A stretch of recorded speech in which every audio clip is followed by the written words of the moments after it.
My cousin stole my wife and thought he'd taken everything. He never expected what happened next. I never imagined the man lying in an emergency room with a shattered nose would be my own cousin. And I definitely never imagined that half my family would try to convince the police that I was the villain.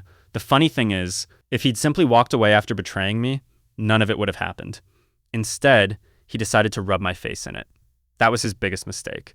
I've never been the loud one. While everyone else in my family chased attention, I built a quiet life. At 36, I owned a successful landscaping company outside Nashville, Tennessee. The business wasn't glamorous, but it paid well enough that I owned a nice home, had several commercial contracts, and never worried about bills. My wife, Emily, taught elementary school. We'd been married for 9 years. People said we were the perfect couple. Looking back, I realized they only saw what Emily wanted them to see. The cracks appeared so slowly that I almost convinced myself they weren't real. She suddenly volunteered for after-school committees she'd never mentioned before. Weekend workshops seemed to multiply overnight. Her phone became practically glued to her hand. Whenever I entered a room, the screen disappeared. I told myself I was overthinking things. After all, trust is supposed to mean believing someone even when you don't understand everything. Then one Tuesday afternoon, I found a valet parking receipt tucked inside the passenger seat of her SUV. It was from a luxury hotel downtown. The date caught my attention immediately. Emily had supposedly been attending an education seminar nearly 2 hours away. I almost threw the receipt away. Instead, I slipped it into my wallet. Something about it didn't feel right. Over the next week, I started paying attention. Not obsessively, just carefully. Our credit card statements showed another hotel charge from 3 months earlier. Different hotel. Same weekend, Emily claimed she'd been visiting her sister. That was also the exact weekend my cousin Derek skipped our annual family fishing trip because he was traveling for business. Coincidence? Maybe. But coincidences lose their charm when they happen twice. Derek had always been the family's favorite. Confident. Funny. The kind of guy who could talk anyone into anything. He sold luxury homes around Franklin and loved reminding everyone how much commission he'd earned that month. Our grandparents adored him. My aunt constantly called him the successful one. Meanwhile, I was simply dependable, reliable, predictable. Apparently those qualities don't earn applause. The following Saturday, our family gathered for my aunt's birthday barbecue. Everything seemed normal. Too normal. Emily barely spoke to me during the drive over. She kept smiling at her phone. When we arrived, Derek greeted everyone with his usual oversized grin. He hugged Emily just a little too long. Nobody noticed, except me. Dinner passed without incident. Then Derek offered to help Emily carry dessert into the kitchen. Everyone smiled. What a gentleman, my aunt laughed. I stayed outside on the patio talking with my uncle about football. A few minutes later, I went inside to wash my hands. As I passed the hallway leading toward the kitchen, I heard them. You still good for tonight? Derek whispered. Emily laughed softly. He'll never suspect anything. They both chuckled.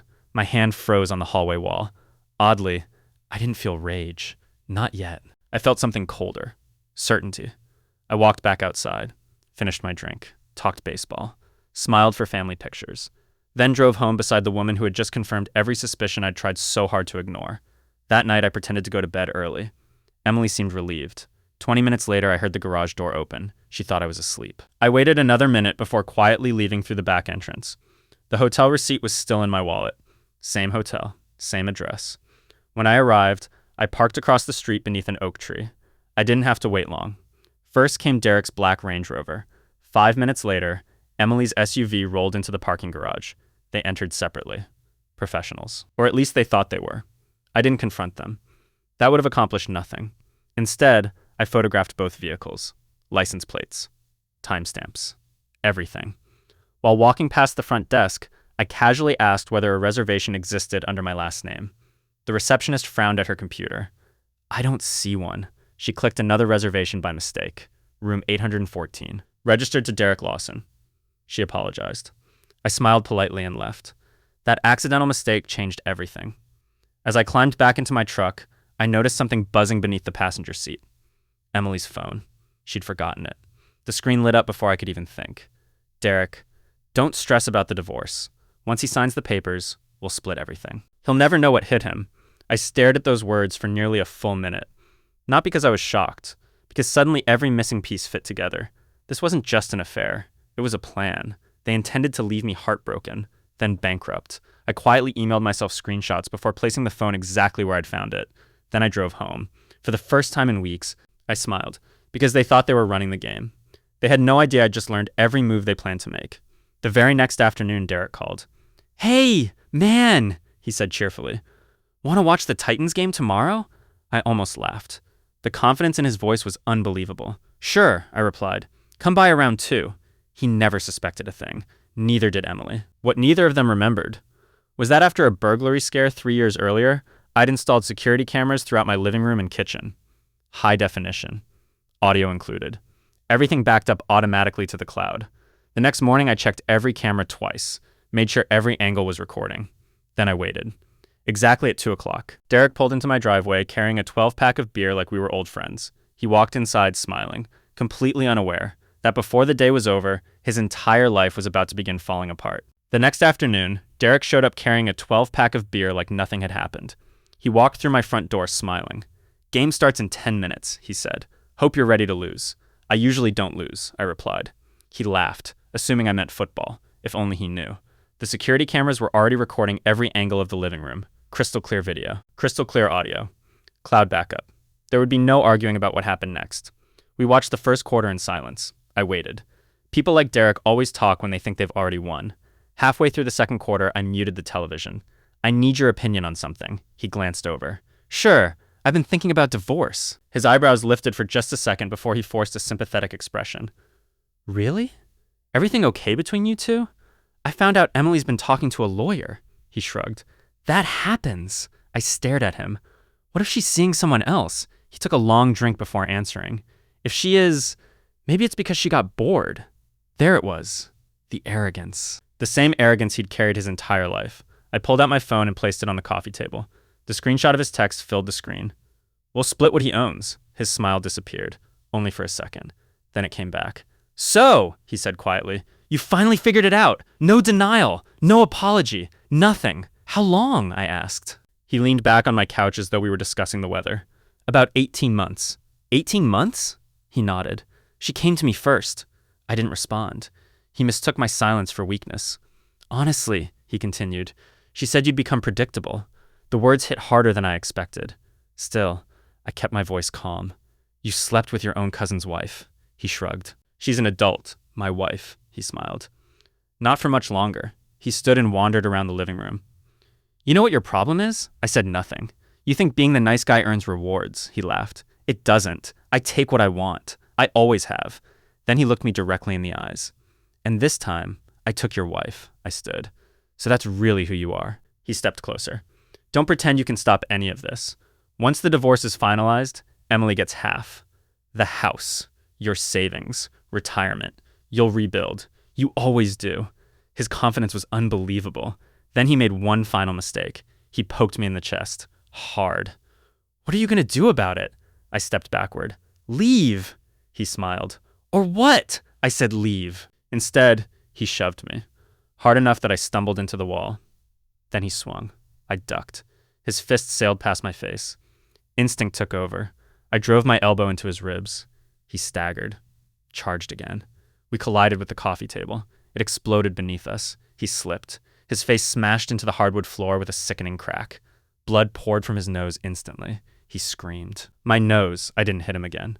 I simply stepped back, pulled out my phone, dialed 911. My cousin attacked me inside my home. I defended myself. He needs an ambulance. Derek looked horrified. You're calling the police? Absolutely. The cameras had captured everything.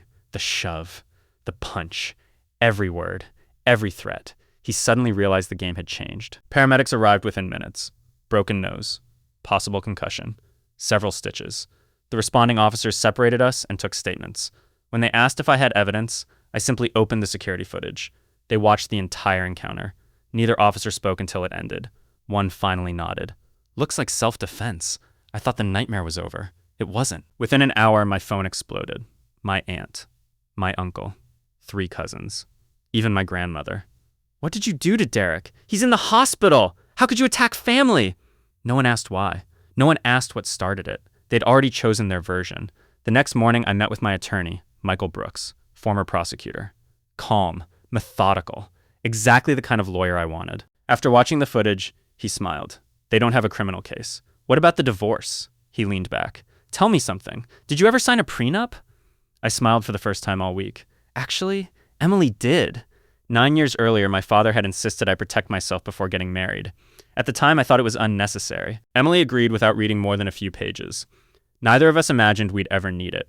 But there was one clause she had completely ignored. If either spouse committed adultery, they forfeited nearly every financial claim beyond the legal minimum. Michael read it twice before looking up. This changes everything. Monday afternoon, Emily was served with divorce papers. She called 15 times. I never answered. She sent paragraphs explaining it was a mistake. She begged for one conversation. Then came the apologies. Then the anger. Then the threats. When none of those worked, silence. A week later, we sat across from each other in mediation. Emily's attorney confidently demanded half my assets. Michael slid the prenup across the table. The room became very quiet. Her attorney flipped through the pages, then looked directly at Emily. You signed this. Emily's face turned white. I didn't know. You had every opportunity to read it. But it was notarized and witnessed. There isn't much to challenge. For the first time since I'd met her, Emily looked genuinely afraid. Meanwhile, Derek's own life began falling apart. His wife discovered the affair after being contacted during the legal proceedings. She immediately filed for divorce. He lost shared custody of his children. Then came another surprise. His real estate brokerage quietly let him go. Luxury clients don't like scandals, especially ones involving lawsuits and affairs. Within weeks, he was unemployed. The rest happened almost by itself. Emily couldn't afford the house she'd imagined taking. She moved into Derek's apartment. Without my income supporting them, reality arrived quickly. Arguments became daily. Bills piled up. Credit cards maxed out. Friends stopped answering their calls. People who once laughed with them now avoided them. Months later, I heard Derek had started working at a small used car lot on the edge of town. Emily picked up shifts at a coffee shop while searching unsuccessfully for another teaching position. Their relationship, built on lies and excitement, couldn't survive ordinary life.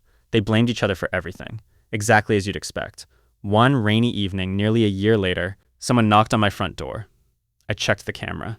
Standing outside were my aunt, my uncle, and Derek.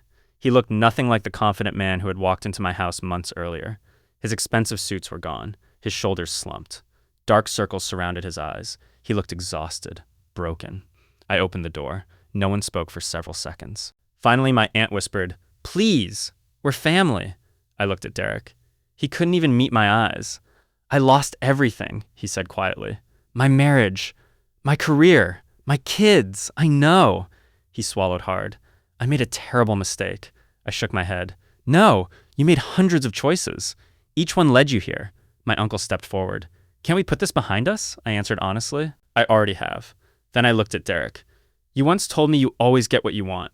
He closed his eyes. "I remember. You wanted my wife, my money, my life.